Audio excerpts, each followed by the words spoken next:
എൻ്റെ പ്രിയപ്പെട്ട സഹോദരങ്ങളെ, മലയാളം സംസാരിക്കുന്നത് പോലെ നമ്മൾ എന്തു പറഞ്ഞാലും നമ്മുടെ സംസാരത്തിന്റെ ഇടയിൽ ഇൻഷാ അല്ലാ എന്ന് പറയുന്ന വാചകം കടന്നു വരുന്നുണ്ട്. അത് പറയേണ്ട സ്ഥലത്തും പറയുന്നുണ്ട്, പറയാൻ പാടില്ലാത്ത സ്ഥലത്തും പറയുന്നുണ്ട്. അള്ളാഹു ഉദ്ദേശിച്ചാൽ എന്നാണ് അതിന്റെ അർത്ഥം. അതുകൊണ്ട് പറയേണ്ട സ്ഥലത്ത് പറയണം, പറയാൻ പാടില്ലാത്ത സ്ഥലങ്ങളിൽ പറയരുത്. അത് പറയുന്നതിലൂടെ പടച്ച റബ്ബ് നമുക്ക് തരുന്ന പ്രതിഫലം എന്താണ്? ഒരു ഇൻഷാ അല്ലാ പറഞ്ഞാൽ ആ ഇൻഷാ അല്ലാ എന്ന് പറയുന്നത് കൊണ്ടുള്ള നേട്ടം എന്താ?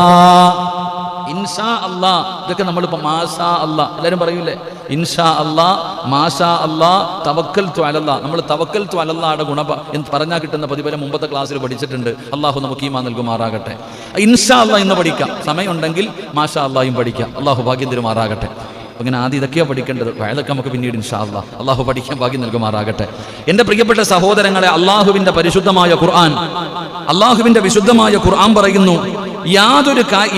ഏതൊരു കാര്യത്തെപ്പറ്റി നാളെ ഞാനത് തീർച്ചയായും ചെയ്യാം എന്ന് നീ പറഞ്ഞു പോകരുത്. ഖുർആൻ പറയാ, അള്ളാഹു പറയുകയാണ്, വലാ തഖൂലന്ന ലിശൈഇൻ ഇന്നി ഫാഇലുൻ ദാലിക ഗദാ.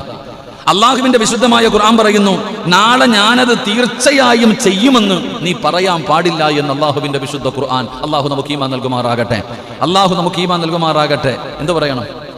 അള്ളാഹുവിന്റെ ഖുർആൻ പറയുന്നു, തീർച്ചയായും ഞാൻ നാളെ അത് ചെയ്യുമെന്ന് നീ ഉറപ്പിച്ചു പറയരുത്.